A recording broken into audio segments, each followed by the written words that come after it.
On the surface, Wednesday Addams looks easy to explain. She's the moody goth kid, armed with sarcasm and a death stare strong enough to peel paint. Most people slot her into the same category as any other dark teen character. A little creepy, a little funny, a little one-liner heavy. I don't bury hatchets. I sharpen them. But that's the disguise. Her real identity runs much deeper and much older.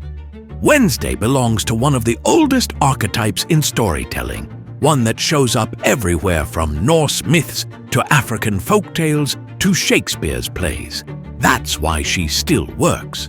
Charles Addams first sketched her in the 1930s as a one-panel gag. The 60s sitcom softened her into macabre cuteness. The 90s films turned her into a cultural icon with Christina Ricci's dead-eyed glare. And now, in the Netflix reboot, Jenna Ortega has made her one of the most watched characters on television. Nearly 100 years later, the same girl with the same braids is still commanding attention. So the real question isn't why do people like goth archetypes? It's what hidden identity is powerful enough to keep Wednesday alive for this long? The answer hides in plain sight, and it's been staring at us since the very first Addams cartoon.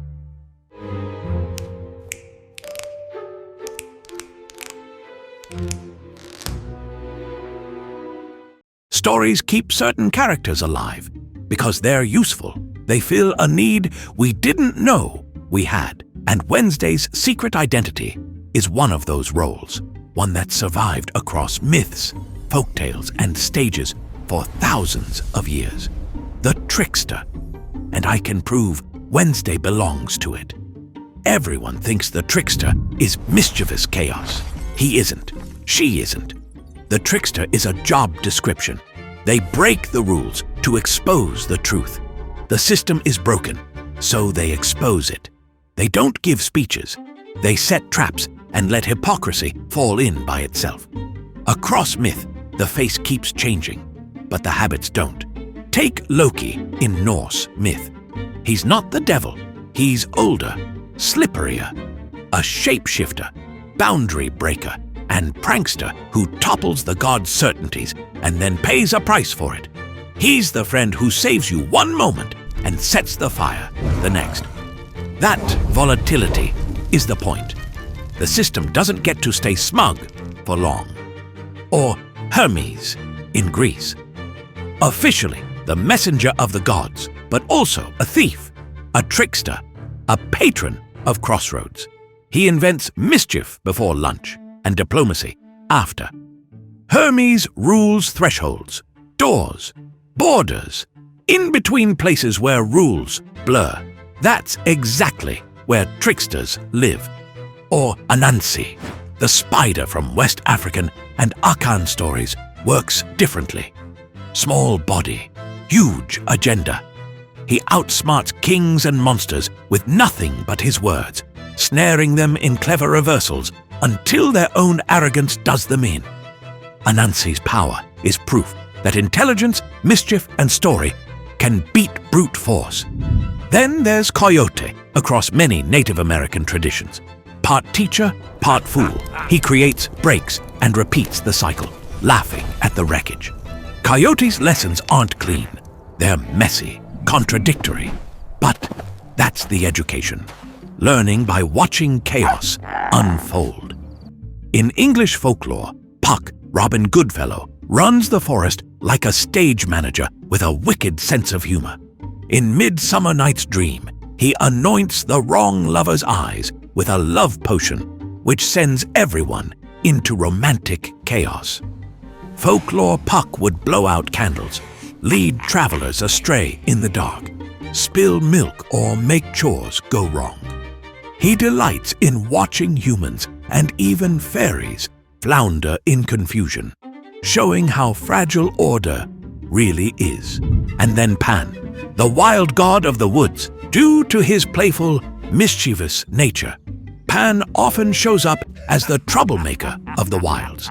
He loves pranks, sudden scares, and tricks that turn order upside down. In fact, his power to cause irrational fear is where we literally get the word panic. Like his father, Hermes, the original boundary-breaking trickster, Pan embodied a wild spirit. He acts on impulse rather than order, and sometimes uses his powers to sow confusion, frighten intruders, or jolt civilization into remembering that nature can't be fully tamed.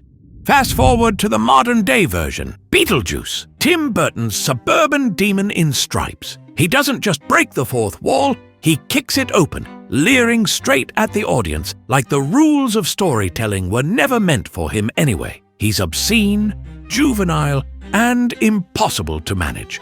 But that's the trickster formula. His chaos exposes how fragile the so-called normal world really is.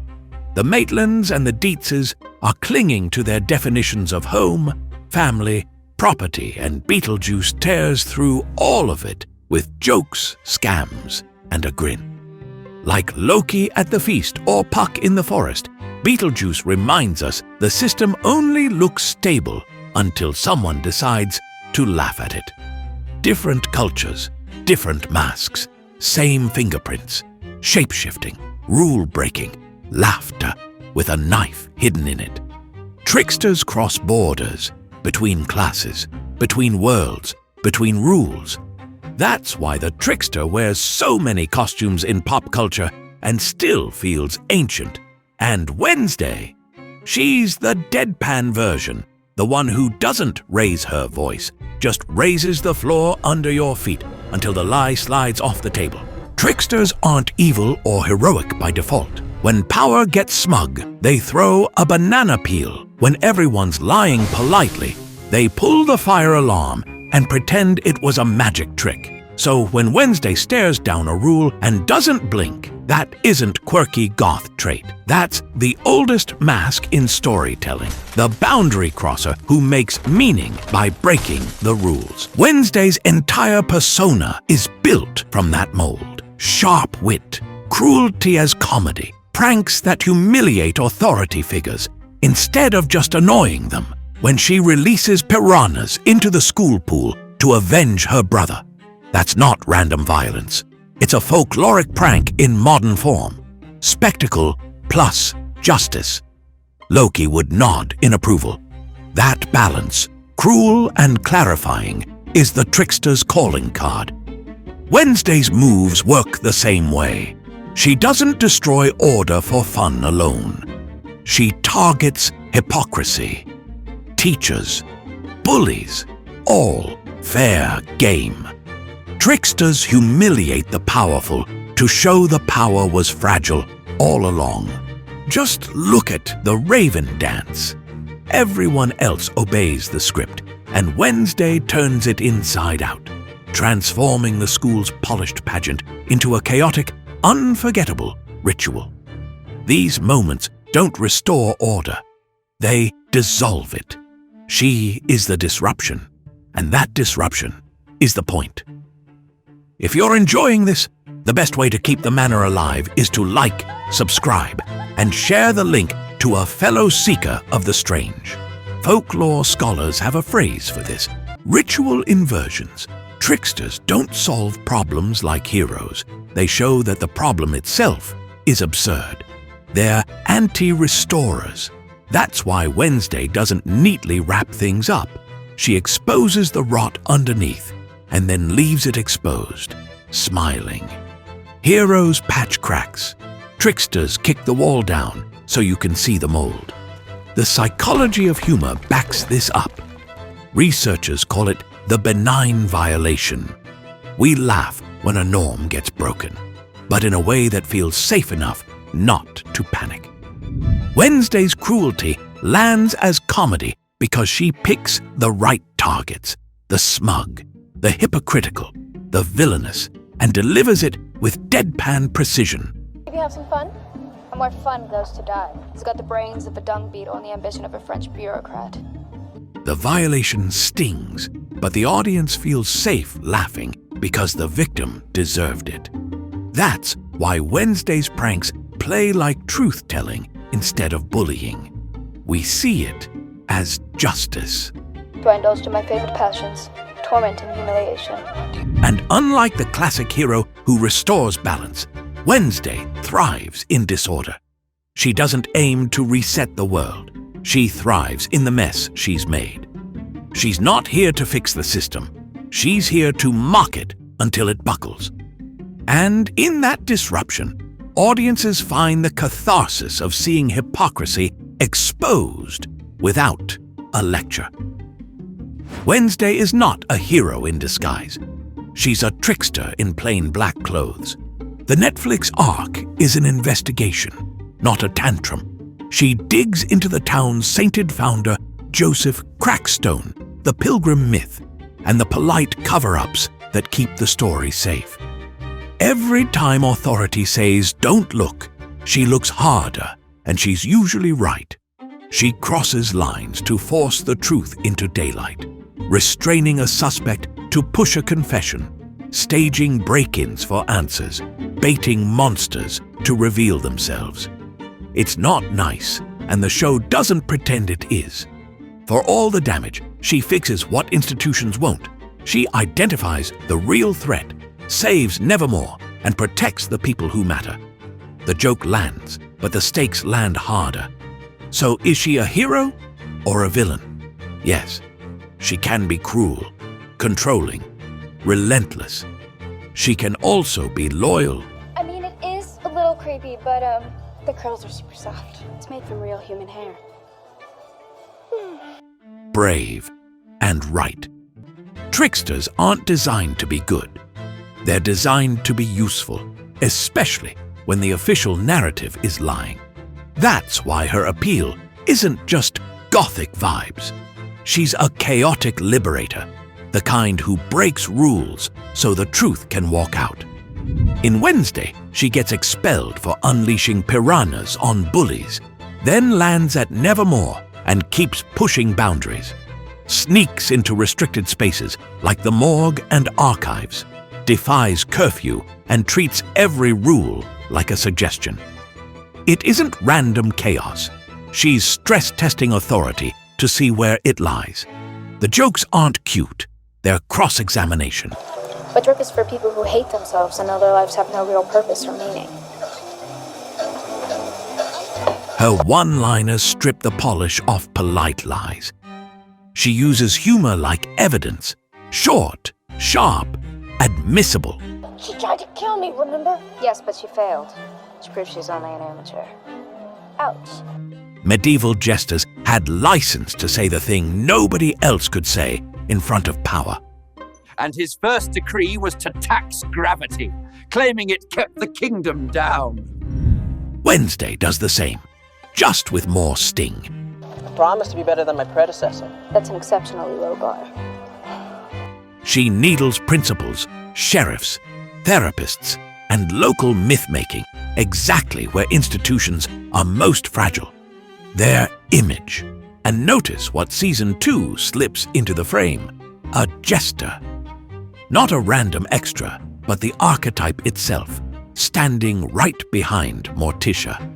Yes, tricksters haunt the margins. They laugh at death, and they call out the powerful. In other words, they're Wednesday's kind of people. And of course, the apple doesn't fall far from the tree. Wednesday's dark edge comes straight out of Morticia's shadow. And trust me, her story is even stranger. If you want me to make a video about Morticia, let me know in the comments. Not all of us root for tricksters, but many of us are drawn to them. Because tricksters sit at that weird intersection of truth and trouble. They puncture pretension, then steal your hat on the way out. In folklore terms, they're built as contradictions on purpose. Maker and breaker, wise and foolish, helpful and hazardous. A walking bundle of opposites designed to test the rules of their world. Psych-wise, the trickster is a character type, but it's a pattern we recognize. Carl Jung, a prominent psychologist, called the figure a blend of the superhuman and the ridiculous, a chaotic force that trips the ego, exposes our blind spots, and shakes us out of certainty. That's why tricksters feel clarifying even when they're making a mess. Cultures keep these characters around because they do useful work. In Norse myth, Loki is the friend who rescues you and the friend who set the fire. A pattern emerges. We learn where the boundaries are by watching someone dance on the fence. So, why Wednesday? Because she's a carefully dialed trickster. High conviction, low drama, and weaponized understatement. The black-on-black uniform says rules, but my rules. The delivery makes the violation feel benign. The scalpel, not the sledgehammer. She states the quiet part out loud and then refuses to blink. I mean, any imbecile stupid enough to cheer on some shallow, rabble-rousing diatribe like that. Which reads as honesty rather than cruelty. She plays differently to different audiences. For younger viewers and teens, there's an appetite for rule testing that peaks in adolescence. Self-control is still wiring in, and the word don't can sound like a dare. Don't! A character who breaks grown-up rules without combusting is both catharsis and blueprint. She won't be told what to wear, think, feel, or fear. What part of no party under the penalty of death do you not understand? For viewers who bristle at being told what to do, that's aspirational. Of course, none of this requires claiming that everyone roots for tricksters. Plenty of viewers don't. Tricksters are volatile by design. Sometimes they heal, sometimes they troll, and sometimes they just set off the sprinklers while you're mowing the lawn. That ambivalence, creator and saboteur, is the point. If a trickster ever becomes perfectly safe, they've stopped being one. Most characters in myth tremble at death. Tricksters laugh at it. In native traditions, Coyote is constantly crossing death's line and coming back. In some tales, he literally dies, burned, crushed, torn apart, only to stroll back into the story the next morning as if nothing happened. Anansi, the spider of West African and Akan stories, also takes on mortality. In some versions, he bargains with death itself, spinning excuses and reversals until he wriggles free. For Anansi, death is never final. It's just another opponent to outtalk, another trap to set. And Loki? When Ragnarok comes, the twilight of the Norse gods, most figures go down in flames of tragedy. Loki doesn't. He schemes, mocks, and takes his revenge, even as the world itself collapses. He embodies the idea that if everything burns anyway, you might as well laugh on the way down. And Beetlejuice? He turns the afterlife into a carnival sideshow. Chaos, comedy, and justice for hire. Across cultures, the graveyard becomes the trickster's stage. Where heroes fear endings, the trickster turns funerals into farce. 5 more minutes. I was just getting comfortable. In folktales, they stumble out of their own graves, swap places with death, or use wit to make mortality look like an administrative error. That's their real magic, not defying death with strength or sanctity, but making it ridiculous.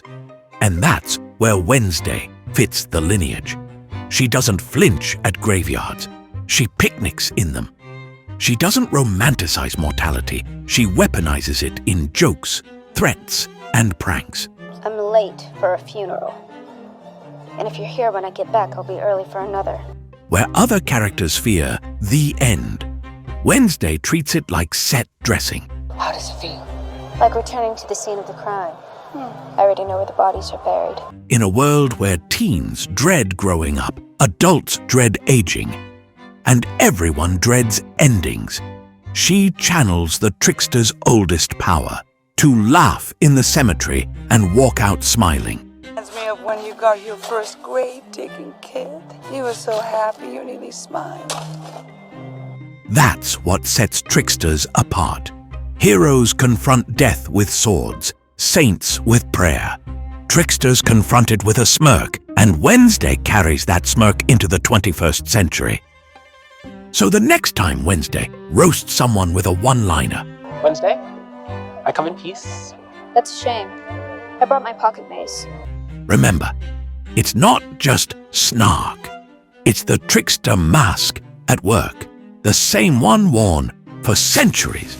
And that's why Wednesday still feels alive after nearly 100 years. Let me know, do you think Wednesday is really a hero? Or is she something closer to the trickster? And should we unmask Morticia next? If you made it this far, don't forget to leave a like. And you might also like my first video about Wednesday's 4,000-year-old secret. Thanks for watching.